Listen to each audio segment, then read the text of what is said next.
नमस्कार, news 8 India आप देख रहे हैं। मैं हूं आपके साथ कृष्णा। हमारे साथ समाजवादी पार्टी के नेता लौटन राम निषाद जी हैं, जो बड़े बेबाकी से राजनीतिक मुद्दों पर अपनी बात रखते हैं और बहुत मुखर होकर बोलते हैं। लोकसभा का चुनाव नज़दीक आ गया है। आज इलेक्शन कमीशन प्रेस कॉन्फ्रेंस करके चुनाव आचार संहिता लग भी सकती है और चुनावी डेट भी आ सकती है। ऐसे में क्या है लोकसभा चुनाव में माहौल, लौटन जी? देखिए, माहौल बिल्कुल जो है कि साफ साफ दिखाई दे रहा है। एक तरफ जो है भारतीय जनता पार्टी के नेतृत्व वाला जो संविधान विरोधी, लोकतंत्र विरोधी खेमा है, छात्र नौजवान किसान विरोधी खेमा है, और दूसरी तरफ जो है जो इंडिया गठबंधन है जिसमें समाजवादी पार्टी की अहम भूमिका है। और कह लीजिए कि उत्तर प्रदेश में समाजवादी पार्टी बड़े भाई की भूमिका में है। यह लोकतंत्र, संविधान और सामाजिक न्याय को संरक्षित करने और बचाने के मुद्दे पर यह चुनावी समर में उतरेंगे। और निश्चित रूप से जो माहौल दिखाई दे रहा है, यह जनता गुमराह हुई भाजपा के छल कपट झूठ फरेब जुमलेबाजी में, लेकिन अब जनता को सच्चाई मालूम हो गई। आज हमारे छात्र नौजवान जो पढ़ लिख करके डिग्री लेकर के जो है मारे मारे फिर रहे हैं। और आप देखेंगे कि जब से योगी आदित्यनाथ जी की सरकार बनी है, एक लाइन से 20 जो है कि भर्ती परीक्षाओं का पेपर लीक के नाम पर जो है परीक्षा को रद्द करने का काम किया गया। और पहले तो आप देखे होंगे जो पुलिस भर्ती का जो पेपर लीक हुआ, उसमें यादव को एक साजिश होती है कि यादव को टारगेट कर दिया जाता है। अभी आज खुलासा हुआ, एक सिंह साहब आ गए, शुक्ला जी आ गए। लेकिन असली मैं जानना चाहता हूँ, एटीएस का हाथ जो है वह मथुरा के उपाध्याय जी पर क्यों नहीं गया? अभी आप देख लीजिए, जौनपुर है, हमारे बगल का जिला है, वहाँ पर एक राम लौटन गौतम की हत्या कर दी गई। और हत्या करने वाला गाड़ी से दाब कर उसी गाँव के व्यक्ति है, कोना गाँव है, एक बगल वाला गाँव उनका जहासापुर है, गाड़ी से रोककर उनके भतीजों के सामने मौत के घाट उतार दिया। और नामजद एफआईआर होने के बाद भी जो है कि अभी तक सूरज सिंह जो है गिरफ्त से बाहर है। आखिर ऐसा क्यों? और वही बगल में सिकरारा में उसके बाद की घटना हुई प्रमोद यादव की, बीजेपी के नेता, बीजेपी के हो, चाहे सपा के हो, चाहे भाजपा के हो, चाहे कांग्रेस के हो, हत्या होती है, चाहे किसी की भी हो। तो प्रमोद यादव की हत्या की गई और मुठभेड़ दिखा करके विजय यादव को टारगेट बना दिया गया, जबकि असली हत्यारा कोई और हो सकता है। यह जांच का विषय है। लेकिन भारतीय जनता पार्टी पूरी तरह से जाति विशेष के लोगों को जो है टारगेट में लेकर के पुलिसिया जोर जुल्म ढाने का, उनके संपत्ति को कुर्क करने का, बुलडोजर चलाने का, उनका इनकाउंटर करने का काम किया जा रहा है। बाबा योगी आदित्यनाथ जी ने जो 63 अपराधियों और माफियाओं की सूची जारी किया था, 4 महीने 5 महीने का समय हो गया, अभी तक किसी माफिया, किसी गुंडा अपराधी के घर पर बुलडोजर क्यों नहीं चला? उसकी संपत्ति कुर्क क्यों नहीं हुई? उसका इनकाउंटर क्यों नहीं हुआ? तो ये तो लगता है कि योगी आदित्यनाथ जी अपनी जाति के अपराधियों को पूरी तरह से संरक्षण दिए हैं। और उनके बिरादरी के जो माफिया हैं, जो हत्यारे हैं, जो अपराधी हैं, उन पर हाथ डालने में पुलिस जो है कि पस्त है और अपराधी मस्त होकर अपराध को बढ़ावा देने का काम कर रहे हैं। तो ये जनता है कि सब कुछ जानती है। और जनता जो है कि भारतीय जनता पार्टी का जो राम राज का चोला है, वह चोला उतर गया है। और जनता तो जहाँ जहाँ हम लोग जा रहे हैं, कहें कि क्या यही रामराज है कि निषाद की हत्या होती है, पुलिस हाथ पर हाथ धरे बैठी रहती है, यादव की हत्या होती है, पुलिस मस्ती करती दिखाई देती है, दलित की हत्या होती है, बहन बेटियों का रास्ता निकलना मुश्किल हो गया है, आए दिन बलात्कार की घटनाएं हो रही हैं, अपहरण की घटनाएं हो रही हैं। तो योगी आदित्यनाथ जी के शासन में कानून व्यवस्था पूरी तरह से ध्वस्त हो चुकी है। इनका कानून पर नियंत्रण नहीं है। और मेरी तो सलाह है कि अगर प्रदेश इनके नहीं संभल रहा है तो इनको मुख्यमंत्री पद से इस्तीफा दे करके जा करके मच्छेंद्रनाथ गोरखनाथ का जो मठ है, उस मठ में जा करके जो है कि इनमें जो जा करके वहीं पर सारंगी रोंगी बजाने का काम करें, क्योंकि उत्तर प्रदेश उनके संभाले से नहीं संभल रहा है। राम लौटन जी, आप इतना बड़ा आरोप लगा रहे हैं, लेकिन लोकसभा चुनाव में बीजेपी कह रही है इस बार 400 पार, उत्तर प्रदेश में 80 लोकसभा सीटें भारतीय जनता पार्टी जीतेगी। आप तो तमाम सारे आरोप लगा रहे हैं बीजेपी के ऊपर। आप तो पूर्वांचल के शायद रहने वाले हैं। ये नौवा कितना बार समन्वय आई देख लिया। तो ये दावा इस तरह कर रहे हैं ना, तो दावा अगर इतना दावे में इनके दम है, अगर मोदी को, योगी को अपने नाम पर, अपने काम पर और प्रभु श्री राम पर अगर भरोसा है, तो ये थूक कर छाटने का काम क्यों करते हैं? जाकर के जयंत के यहाँ जो है कि शीर्षासन क्यों हो गए? जो ओम प्रकाश पानी पी करके गाली देते थे, कटोरा दे करके भीख मंगवाने की, ट्रेनिंग वाले स्थान पर भेजने की बात कर रहे थे, सारंगी बजवाने की बात कर रहे थे। योगी नरेंद्र मोदी जी और अमित शाह को यह कहते थे कि अगर इनको गुजरात नहीं भेजा तो अपने माँ बाप की असली औलाद नहीं हूँ, उस ओम प्रकाश राजभर पर इनकी कृपा क्यों बरसी? मंत्री तो बना दी, एक सीट भी दे दी, मंत्री बना दिया, बेटा को जो है कि लोकसभा का टिकट भी दे दिया। तो देखो भैया, ओबीसी SC ST के जो भी भाजपा में नेता हैं, मैं तो मुकदमे से नहीं डरता हूँ, मुकदमा करना हो कर ले। जितने ओबीसी के नेता हैं, जिस तरह महाभारत के युद्ध में भीष्म पितामह को मारने के लिए शिखंडी को आगे किया गया था, तो ओबीसी SC ST को शिकार बनाने के लिए, उनके वोटों की डकैती करने के लिए, या मंडल विरोधी जो भारतीय जनता पार्टी RSS के इशारे पर चलती है, चाहे वो मोहन यादव जी हो, चाहे लक्ष्मी नारायण चौधरी जी हो, चाहे भूपेंद्र सिंह हो, चाहे धर्मपाल सैनी हो, चाहे धर्मपाल लोधी हो, चाहे नरेंद्र कश्यप हो, चाहे बाहर से साथ देने वाले संजय निषाद, अनुप्रिया पटेल हो, ओम प्रकाश राजभर हो, अब जयंत भी उसी टीम में शामिल हो गए। मुझे तो बड़ी हंसी आती है कि उन्होंने अपनी दादा की विरासत को कलंकित करने का काम किया। यही भारत रत्न मिला। देखिए, भारत रत्न ये चुनावी ने, अब कहने पर तो क्या कहते हैं, रेवड़ी है, ये रेवड़ी की तरह बांटा गया। MS रामनाथन कृषि आयोग उनकी अध्यक्षता में बना था, तो क्या कृषि आयोग की सिफारिशों को लागू किया गया? क्या स्वामी नाथन जी की बेटी ने खुद कहा कि हमारे पिताजी को जिस कार्य के चलते जो है कि भारत रत्न दिया जा रहा है, और किसानों से संबंधित जो उनके सुझाव रहे हैं, केंद्रीय कृषि मंत्रालय की वेबसाइट से वह डिलीट कर दिया गया। जब भूमि सुधार कानून, जमींदारी उन्मूलन कानून चौधरी चरण सिंह जी ने लागू किया, हम लोग तो बच्चे थे, तो उस समय यही जनसंघ के लोग, जो आज भारतीय जनता पार्टी वाले हो गए हैं, केवल नाम बदल गया है, काम और चरित्र वही है, इन लोगों ने चौधरी चरण सिंह की माँ बहन की भद्दी भद्दी गालियाँ दिया था।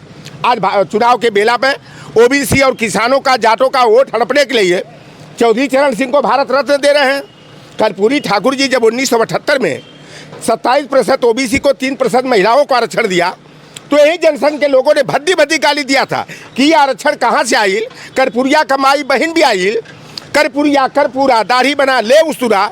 और 1978 में जब बाबूराम नरेश यादव जी छेदीलाल साथी आयोग की सिफारिश के आधार पर 15% रोस्टर सिस्टम के तहत ओबीसी के लोगों को आरक्षण दिया, यही जनसंघ के बेईमानों ने, RSS के लोगों ने गाली दिया था, राम नरेशवा वापस जाओ, लाठी लो गाय भैंस चराओ, आधा पानी आधा दूध, राम नरेश के माई बहन का डांट डांट डांट। यह पिछड़ा वर्ग अब गंवार नहीं रह गया है, इतना समझदार है बीजेपी क्यों? देखिए, जो मंडल कमीशन का विरोधी है, जो पिछड़े वर्ग के आरक्षण का विरोधी है, तो मंडल विरोधी भारतीय जनता पार्टी कभी पिछड़ों की हितैषी नहीं हो सकती। आप तो एक कहावत सुनते होंगे, बीजेपी तो कहती है पिछड़ों दलितों का जो विकास किया, जो उनका हक अधिकार दिलवाया, और जितना सुरक्षित हैं वो, law and order, zero tolerance की बात है। आप लोग भी पीडीए पखवाड़ा चलाए, लेकिन बीजेपी पिछड़ों को लेकर बड़ा दावा करती है, दलितों को लेकर। अच्छा, ये जीरो टॉलरेंस की बात करती है, यही एक वरिष्ठ PCS अधिकारी की बेटी को उठा लिया जाता है, RSS भाजपा के वाले उठाते हैं और बाराबंकी तक घुमाते फिराते सामूहिक बलात्कार करते हैं। क्या वो बेचू की घटना भूल गए?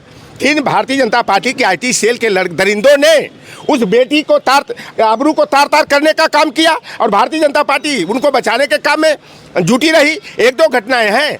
आप बताओ कि विकास दुबे अपराधी रहा होगा, मैं मान लिया, उसकी गाड़ी पलटी करके मरवा दिया गया, लेकिन 2 दिन की ब्याहता 17 साल की लड़की खुशी दुबे का कौन सा दोस्त था? क्या वो आतंकवादी थी? अपराधी थी? उसको बाराबंकी कारागार में रख करके उसको कितनी यात्राएं की गई, उसके साथ क्या क्या हादसे किए गए, उस बेटी के साथ निर्ममता की हदें पार कर दी गई। उस बेटी का क्या गुनाह था? यही भाजपा का बेटी बचाओ बेटी पढ़ाओ का नारा है क्या? आज भाजपा के शासन में बहन बेटियों का स्कूल जाना दूभर हो गया है, रास्ता निकलना मुश्किल हो गया। कब कौन दरिंदा भारतीय जनता पार्टी लोग बीजेपी उनको उठा ले जाएगा, कब उनके साथ जो है कि रेप और छेड़खानी के को कर डालेगा। तो ये भारतीय जनता पार्टी के शासनकाल में बहन बेटियां असुरक्षित हैं और किसान छात्र नौजवान परेशान हैं। आज ये 2 करोड़ हर साल नौकरी और रोजगार देने की बात करते थे, और 10 साल में कम से कम 20 करोड़ लोगों को तो रोजगार मिलना चाहिए कि नहीं मिलना चाहिए? 1,70,000 लोगों को केवल रोजगार मिला, और करोड़ों लोगों का रोजगार और नौकरी जो है कि छीनने का काम भारतीय जनता पार्टी ने किया है। अभी ये दावा करते हैं कि 80,000 लोग अभी भी गरीब है। एक तरफ ये गरीबी खत्म करने की बात करते हैं, अमीर बनाने की बात करते हैं। अरे भैया बताओ कि 10 साल में आपने तो गरीबी हटाया नहीं और गरीबों की संख्या बढ़ा दिया। उनको राशन कार्ड 5 किलो दे करके और हिटलर का मुर्गा बनाना चाहते हो। तो ये जनता जो है हिटलर का मुर्गा अब नहीं बनेगी। यह भारतीय जनता पार्टी वालों को जो है ना 2024 के चुनाव में अपने वोट की ताकत से चोट पहुंचा करके जो है इनको दिल्ली की सत्ता से बेदखल करने का, इंडिया गठबंधन बनाने का काम करेगी। देश की आबादी कितना है? 140 करोड़, 25 करोड़ परिवार हैं। अगर ये बेईमान जो वादा किए थे अगर रोजगार दिए होते तो 25 करोड़ नहीं तो भैया बताओ 20 करोड़ लोगों को तो रोजगार मिल गया होता कि नहीं? 2 करोड़ के हिसाब से 10 वर्ष का कितना हुआ? फिर राज्य सरकारें देती। तो ये भारतीय जनता पार्टी जुमलेबाजों की पार्टी है, झूठा पार्टी है। और न देश के प्रधानमंत्री नरेंद्र मोदी जैसा विश्व का कोई झूठा नहीं है। अगर झूठ बोलने का कोई पुरस्कार होता अंतर्राष्ट्रीय स्तर का नोबेल पुरस्कार के तहत तो वह देश के प्रधानमंत्री नरेंद्र मोदी को दिया जाना चाहिए। लास्ट सवाल आपसे ख़त्म करने से पहले, आप तमाम सारे जो आरोप लगा रहे हैं लेकिन बीजेपी चुनाव पे चुनाव जीतती है। बीजेपी इस बार लोकसभा चुनाव में हैट्रिक मारने की पूरी तैयारी में है। पूरी जो चुनावी माहौल बनता है बीजेपी पूरी चुनावी माहौल में है। और आप लोग की क्या तैयारी? आप लोग भी पीडीए की बात करते हैं, आप लोग भी पीडीए पखवाड़ा चले, क्या स्थिति इस बार रहने वाली है? अगर जो आप बता रहे हैं कि पिछड़ा दलित का शोषण हुआ है, भारतीय जनता पार्टी वही दावा करती है कि नहीं, पिछड़ा दलितों का हक मिला है। देखिए, हमें शिखंडी शरीखे, हमें एमपी, एमएलए, सांसद और एमएलसी मंत्री नहीं चाहिए। हमें कलम चलाने वाला जिसकी कलम में ताकत हो, ऐसे हमको जो है कि हमको बाबुए हमारा बन जाए, हमारा आईएएस आईपीएस बन जाए, हमें नौकरी हमें चाहिए। ये शिखंडी के रूप में बन करके और समाज का हक अधिकार जो केंद्रीय आरक्षण नियमावली के तहत ओबीसी को 27%, एससी को 15%, एसटी को 7.5%, ईडब्ल्यूएस के 10% और उत्तर प्रदेश आरक्षण नियमावली 1994 के तहत जो है 27% ओबीसी को, 21% एससी को, 2% एसटी को आरक्षण कोटा मिला हुआ है। भारतीय जनता पार्टी, आप देख लो, ग्राम विकास अधिकारी की भर्ती का मामला हो, चाहे खंड शिक्षा अधिकारी की भर्ती का मामला हो, लोकसभा के चुनाव में इसका फर्क पड़ेगा। आप देखिए, भारतीय जनता पार्टी ये दावा क्या की थी कि भ्रष्टाचार मुक्त हम देश बनाएंगे, भ्रष्टाचार मुक्त शासन देंगे। जो काम 50 रुपया में होता था आज 5000 रुपया में देने पर भी जो है 10 बार दौड़ना पड़ रहा है। कोर्ट में, कचहरी में, बाबू क्या चले जाओ, माल विभाग में चले जाओ, वहाँ पर 5000 से नीचे कोई काम ही नहीं है। और न गरीब के पास 5000 रुपया है, न 5000 के चक्कर में उसको न्याय मिल पाता है। अभी तो ये भ्रष्टाचार मिटाने की बात करते हैं। आप देख लिए ना, सुप्रीम कोर्ट ने जो है अपनी शक्ति दिखाया इलेक्टोरल बॉन्ड के नाम पर। बताओ किस तरह से यह खैरात बांटने का काम किए थे। 6100 रुपया जो है कि इन्होंने इकट्ठा किया है इलेक्टोरल बॉन्ड के रूप में। अब सबसे बड़ी भ्रष्टाचारी पार्टी कौन है भैया बता दो? ये भारतीय जनता पार्टी नंबर 1 की भ्रष्टाचारी पार्टी है। कांग्रेस पार्टी को दूसरे नंबर पर लगभग में 1100 करोड़ रुपया मिला है। तो यह भाजपा का जो असली चेहरा रहा है, 3 का 13 करने, 3 रुपया लिए 13 का लाभ कुछपतियों को पहुंचाने का काम किया। और सबसे बड़ा मामला देख लो, हमारा पाकिस्तान सबसे बड़ा दुश्मन है। हर मुद्दे पर हिंदू मुसलमान, भारत और पाकिस्तान ये करते हैं, ईद और दिवाली करते हैं। पुलवामा की घटना कब हुई? 14 फरवरी 2019 को। और 23 अप्रैल को जो है एक पाकिस्तान की जो है कि एक कंपनी है हब पावर कंपनी, उससे भी भारतीय जनता पार्टी वालों ने चंदा दिया है। जिससे साफ होता है कि भारतीय जनता पार्टी ने छद्म राष्ट्रवाद का खेल खेलकर 2019 का चुनाव जीतने के लिए पाकिस्तानी आतंकवादियों से इन्होंने पुलवामा में 46 सीआरपीएफ की जवानों की साजिश के तौर पर हत्या कराने का काम किया। और ये सारा अब इनके जो गंदे काम रहे हैं, राष्ट्र विरोधी काम रहे हैं, उस पर से पर्दा हट गया है। और हम लोग पीडीए फार्मूला के तहत जो पिछड़ा, दलित, अल्पसंख्यक हैं, आधी आबादी हैं, उनको सहेज करके, जोड़ करके, जोन को, सेक्टर को और बूथ को जो है मजबूत करके हम लोग भारतीय जनता पार्टी से संविधान और लोकतंत्र को बचाने के लिए 2-2 हाथ करने के लिए तैयार हैं। यह भारतीय जनता पार्टी बेईमानों की पार्टी है, पिछड़े, दलित, वंचित, अकलियत समाज की दुश्मन है।